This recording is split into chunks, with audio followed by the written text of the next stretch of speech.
Bueno, gracias Martina, gracias a todos los compañeros del CIPSE. Y bueno, la verdad es que nosotros, yo también fui parte de la organización de estas jornadas y nos propusimos también, agrego para pensarnos en algunos puntos que voy a traer para este panel, que tuvo también la idea de pensar una perspectiva política, habiendo ya y teniendo presentes y frescas todas las herramientas y las discusiones más del campo legal y más del campo jurídico, pero la idea también es un poco avanzar en cuál es la fuerza social que necesitamos para impulsar estas agendas, ¿no? A partir de esa pregunta, quiero empezar, ¿no?, partiendo de que hemos estudiado en la jornada de ayer, pero en esta jornada también, los impactos del endeudamiento, hemos mapeado las diferentes causas que hay abiertas y cuáles son los delitos penales implicados.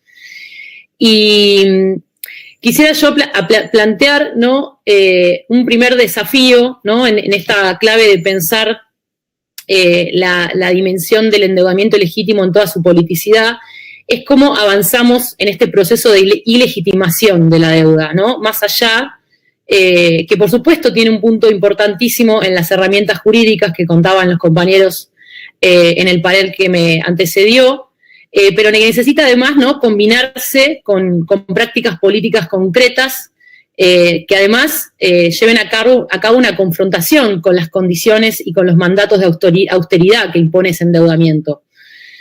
En ese sentido, me parece que uno de los puntos importantes de lo que se estuvo discutiendo, pero que me parece que queda como elemento también para avanzar en este, digamos, diría, de proceso de ilegitimación de la deuda, ¿no?, en el que estamos inmersos, tal vez en un momento, casi que en uno de los momentos en los que más está expandida la discusión sobre la deuda.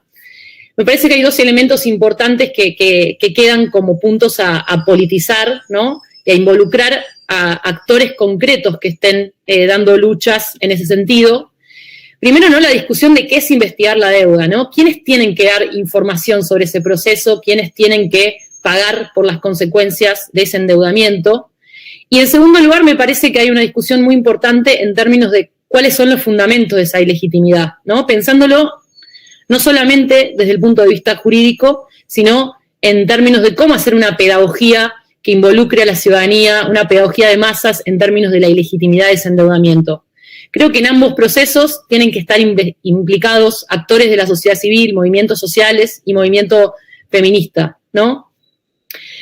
Creo que estamos, como decía, en un momento estratégico donde por primera vez hay, desde las más altas esferas del Estado, ¿no?, se propone un proceso de investigación de la deuda, o por lo menos es muy importante que haya habido una apertura de sesiones legislativas donde este tema haya tomado el centro y haya sido visto en directo por toda la población. Entonces creo que hay que aprovechar este momento para avanzar en este proceso de ilegitimación de la deuda a un nivel que pueda justamente ser apropiado también por sectores de la ciudadanía y sobre todo por actores que estén llevando y actrices que estén llevando luchas concretas contra los condicionamientos de esa deuda que estamos viviendo hoy en día, ¿no? Creo que hay otras condiciones también que explican por qué estamos en este momento estratégico para avanzar en este proceso de ilegitimación.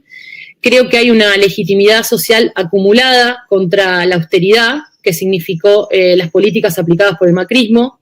Esto se expresó primero en las calles, ¿no?, pero también se expresó en las urnas, ¿no?, como un rechazo masivo a la propuesta justamente de modelo de valorización financiera que implicó el macrismo, pero vamos a ver que ese modelo de valorización financiera no solamente implicó estos circuitos que fueron muy bien narrados y explicados por mis compañeros y mis compañeras que me antecedieron en el panel, sino que no solamente implicó esta dinámica perversa entre fuga y deuda, sino que también implicó un proceso de financiarización de la vida cotidiana, ¿no?, una capitalización del endeudamiento. Entonces, volviendo a ese punto, creo que hay una demanda social extendida de la ciudadanía en contra de esos mandatos de austeridad que significó el proceso macrista. Y creo que hoy, en pandemia, también estamos en unas condiciones históricas, políticas, que no son solo nacionales, sino globales, para justamente cuestionar la legitimidad de ese endeudamiento y sobre todo del impacto social de esa deuda. Tenemos justamente una demanda de muchos actores y actrices porque el Estado tome un rol central en paliar los efectos los efectos económicos de la pandemia. Estamos en un momento donde hay cifras escandalosas de pobreza que creo que marcan un umbral en la sensibilidad social. Y me gustaría pensar, ¿no?, en ampliar esta imagen de este concepto que se usa mucho desde lo jurídico, pero pensarlo tal vez en otra clave, esta idea de pensar el daño social, ¿no? Cómo hacemos que ese daño social se vuelva además sea apropiado por la ciudadanía, ¿no? Entender los impactos y el daño que produjo el endeudamiento. Y ahí creo que los movimientos sociales están dando pistas, ¿no? Hay muchas prácticas políticas de los movimientos sociales que están organizadas en relación a un antagonismo contra la deuda.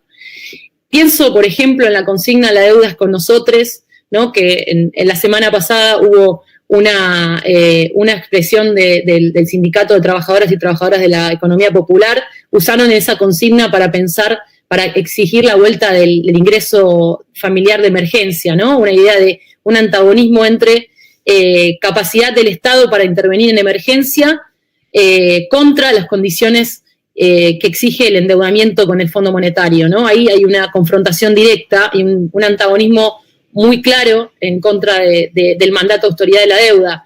Pero también pienso en cómo el movimiento feminista ha puesto claves concretas en la consigna "Vivas, libres y desendeudadas", ¿no? Como para denunciar el impacto del endeudamiento en la vida cotidiana de las mujeres, lesbianas, travestis y trans.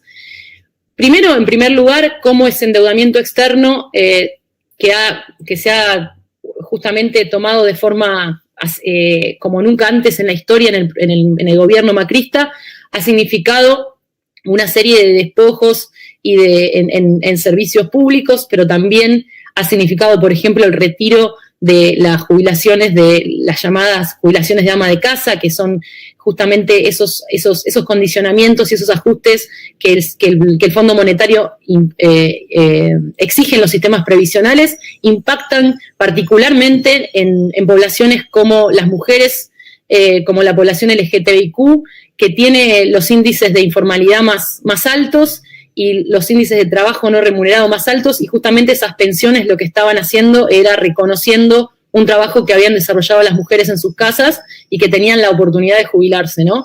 Vemos cómo justamente el endeudamiento externo, creo que el feminismo ha puesto imágenes concretas de lo que significa los condicionamientos de la deuda, ¿no? Cómo el retiro del Estado en la provisión de servicios públicos obligan a las mujeres a más trabajo no remunerado.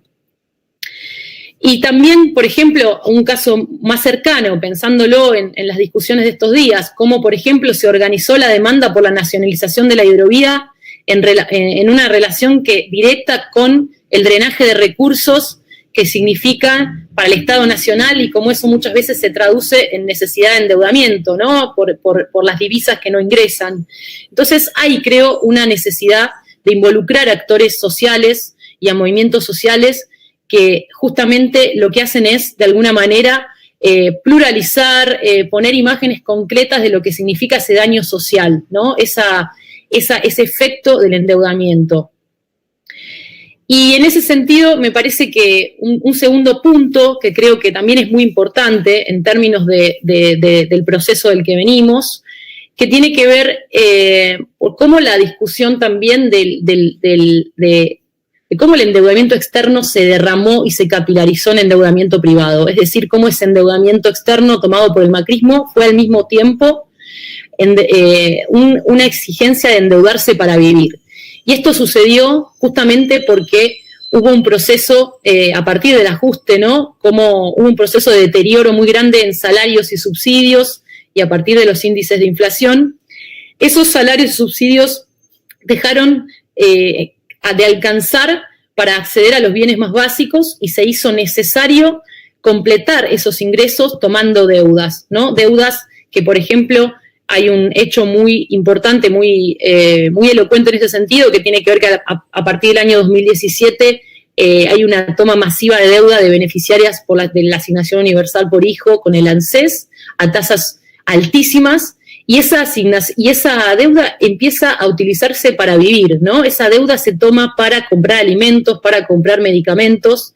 Entonces la propuesta del macrismo no solamente fue endeudar, como decían en el primer panel de discusión, generar un gran seguro de cambio para que los capitales concentrados puedan dolarizar sus ganancias, ¿no? Y dejarlas en el exterior, sino que también fue una propuesta de financiarización extrema de la vida cotidiana. Creo que eso también es importante pensarlo cuando hablamos de ilegitimidad de las deudas y también cuando hablamos de impacto del endeudamiento externo, y también pensarlo en el sentido de que ese endeudamiento de la vida cotidiana generó una pedagogía de masas en relación a que muchos sectores de la población vivieron en carne propia el endeudamiento adentro de sus casas, ¿no? Y acá entonces creo que es importante pensar este fenómeno de penetración del endeudamiento vía subsidios, pero también vía financieras en los sectores más precarizados, y cómo ese endeudamiento hoy es un índice de pobreza, ¿no? El nivel de endeudamiento de los sectores precarizados. Y también cómo esas familias endeudadas que dejó el macrismo, donde hay una predominancia además de las mujeres, por esto que contaba, cómo se endeudaron predominantemente por la asignación universal por hijo, hoy muchas veces condiciona la efectividad de la política pública, ¿no? Por ejemplo, para dar un caso muy cercano, hay una porción muy importante del ingreso familiar de emergencia que se fue a pagar deudas, ¿no? Más allá por supuesto que estoy absolutamente de acuerdo con que vuelva esa política pública, pero me parece importante pensar esa condición de endeudamiento capilarizado en la población y que además qué tipo de terror organiza en la vida cotidiana. Para ir un poco cerrando y después ampliarlo en todo caso en el momento del debate o las preguntas, entonces me parece importante como desafío cómo involucrar, ¿no?, a sectores sociales y políticos y movimientos sociales que estén efectivamente desplegando prácticas políticas que antagonicen con la deuda y que multiplican de hecho las imágenes del daño social, ¿no? Cuando decimos no hay presupuesto o hace falta más presupuesto para atender la violencia de género, hace falta un ingreso familiar de emergencia para atender los efectos de la pandemia. Entonces, eso me parece un punto importante para pensar en cómo desplegar este proceso de ilegitimación. Y después, como otros puntos que me gustaría, seguramente Pedro va a poder contarlo mejor, como ya lo hizo Eduardo, cómo poder pensar otras formas de arquitectura financiera para resolver las urgencias, que no dejen justamente el negocio en los mismos actores financieros que se beneficiaron en el macrismo. Y por último, me interesa plantear la idea del desendeudamiento también de las familias y de las personas, pero sobre todo porque es una condición, hoy por hoy es una condición de efectividad de cualquier política pública. Así que les agradezco mucho la invitación y entonces dejo por acá la intervención.